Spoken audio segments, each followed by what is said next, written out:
பொதுவாகவே இன்றைக்கி வந்து ஒரு ட்ரைனிங் அப்படின்னாவே வந்து ஏதோ ஒரு டான்ஸை போட்டுவிட்டு அல்லது அவங்கள வந்து ஜாலியாக சிரிக்க வச்சுட்டு இதுதான் ட்ரைனிங் அப்படிங்கிற மாதிரி இந்தியா முழுவதும் இந்த ஒரு பழக்கம் இருக்குது. அவங்களுடைய பிரச்சனையை வந்து என்னன்னு சொல்லாமல் இவங்க ஏற்கனவே வச்சுருந்த ஒரு புரோட்டோக்கால் மாதிரி ஒரு சிலபஸ் மாதிரி ஒரு பவர் பாயிண்ட் போட்டுவிட்டு அதுபடி இதுதான் சொல்லிட்டு போயிடறாங்க. பட் அதுக்கும் இண்டஸ்ட்ரி இருக்காது. பட் எங்களுடைய MSK life clinic foundation industrial psychological consultation, அதாவது ஒரு நிறுவனங்கிறது மென் அண்ட் மெஷின் இந்த ரெண்டுக்கு இடையில தான் நடைபெறுது. இது ரெண்டே மையமாக தான் வச்சு இருக்குது. அப்போ மென்னில் வந்து எவ்வளோ ப்ராப்ளங்கள் இருக்குது அப்படின்னா அவங்களுடைய ஃபேமிலி இஷ்யூஸ்லேருந்து பர்சனல் இஷ்யூஸ்லேருந்து அவருடைய ஃபிசிக்கல் இஷ்யூ வரைக்கும் நிறைய ப்ராப்ளம் இருக்குது. ஸோ அந்த ப்ராப்ளத்தை வந்து சால்வ் பண்ணாமல் அல்லது அந்த சால்வ் பண்ணாத அந்த ப்ராப்ளத்தோட அவங்க வந்து மெஷின் அப்ரோச் பண்ணலாம் பல்வேறு விபத்துக்கள் ஏற்படுது. இது உடல் சார்ந்த விபத்து, ரெண்டாவது நிதி சார்ந்த விபத்து, தரம் சார்ந்த குவாலிட்டி சார்ந்த விபத்துகள் ஏற்படுது.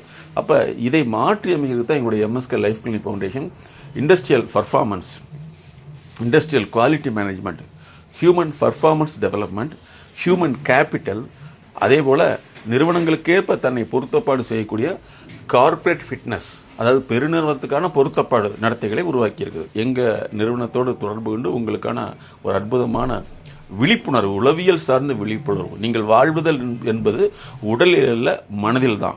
மனதில் என்பது உங்களுடைய அறிவில் தான். ஏன்னா எங்களுடைய எம்எஸ்கே உளவியல் கோட்பாடு மனம் என்பது அறிவினுடைய தொகுப்பு. அப்போ பல்வேறு விதமான பிறந்ததிலிருந்து ஏற்பட்ட பாதிப்புகள் அல்லது பிரச்சனைகள் இதனுடைய அடிப்படை மூலக்கூறாக தான் உங்களுடைய அறிவு செயல்படுது. அந்த அறிவு சார்ந்த மேம்பாட்டை அதிகப்படுத்தும் பொழுது உங்களால் நிறுவனத்துக்காக உழைக்க முடியும். இந்த நிறுவன வளர்ச்சி உங்களுடைய வளர்ச்சியை உருவாக்குங்கிறது தான் எங்களுடைய எம்எஸ்கே உளவியல் கோட்பாடு.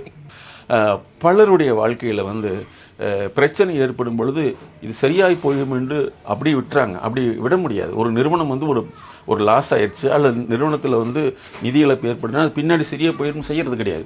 ஸோ அதற்குண்டான கன்சல்டன்சி எடுத்துக்கணும்.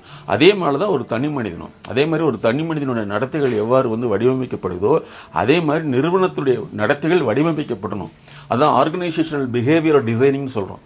அதே மாதிரி ஒரு தனி மனிதனுடைய அந்த நடத்தை முறைகள் வந்து பர்சனல் பிஹேவியரல் மாடிஃபிகேஷன் அப்படின்னு சொல்கிறோம். ஸோ இந்த மாதிரி ஒவ்வொரு காலகட்டத்திலையும் ஒவ்வொரு சூழலையும் ஒரு மனித இயல்பை அந்த ஹியூமன் அண்ட் கேபிட்டல் என்று சொல்லக்கூடிய மனித முதலீடாக உள்ள ஒரு தனி மனிதனுடைய அறிவை மேம்படுத்தும் பொழுது தொழிற்சாலைக்காக அல்லது நிறுவனத்துக்காக பொருத்தப்பாடு உள்ளதாக மாற்றி அமைக்கும் பொழுது அந்த நிறுவனம் மிகப்பெரிய வெற்றியை கொடுக்கும் அப்படிங்கிறதா எங்களுடைய எம்எஸ்கே உளவியல் கோட்பாடு.